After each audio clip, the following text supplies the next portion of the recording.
Nnamdi Kanu.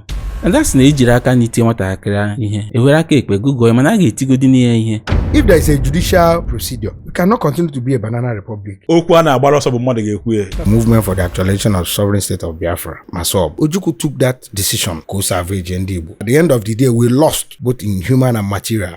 I believe na a leader ga-abịa gate kwe ya right na ndị Igbo ga-efulokwe the same pattern Nnamdi Azikiwe si chịkọkwa ndị Igbo. Ọ chịkọrọ ndị Igbo by force. Ọ bụrụ ife a ga-eji aggression ebuwe egbe. That is where Nnamdi Kanu got it wrong. In anya what we have lost na this Biafran struggle. So afọrọ na Biafra na ọ na-help ndị Igbo kama afọ m asị na unu na-egwu anyị nọ anyị chịkọrọ ihe niile anyị nwere wunye. Nnamdi lost it at that point. From that 2020 till today, Igbo land became a nightmare. Na ịbịazie youth ọ na nwere ike ịpụta dị road na-akparị ndị okenye na social media sobe ya ọ bụrụ role model. Let us go to National Assembly and change that place. Ka ọ ghara ịbụzi ebe a na-abịa akọsọ ọsọ akụkọ Natasha asịkpa sexual harassment asịrọ. It should be where we discuss policies.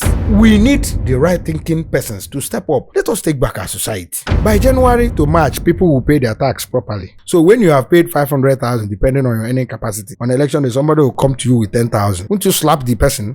Ndị Ohaneze ndị Igbo, as far as I'm concerned, have failed over time. But some of them are in their 70s, some are in their 80s, still deciding our affair. Everybody should step forward and join the system. Blood is thicker than water. And for the blood that have been shed in Igbo land, that conversation must happen.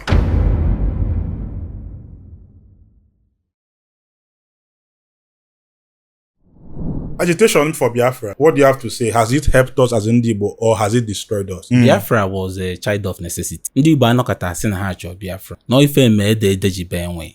Na ọgba aghara 1966 wụ ihe give birth to Biafra. Ojukwu created a Biafra o believe gawo a refuge ga-defend anyị for ndị Igbo gbanatacha anyị. Mana ana m ekwu na Biafra mgbe ahụ help okwu anyị.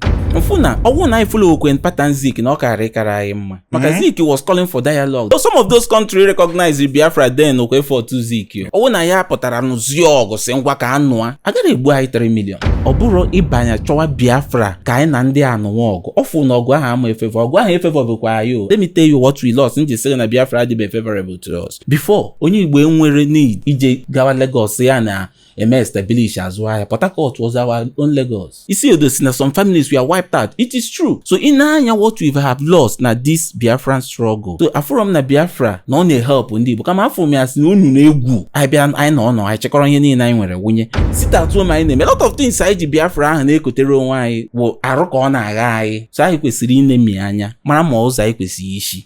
The Biafra agitation are advanceable, of course, yes, everybody must agree to it because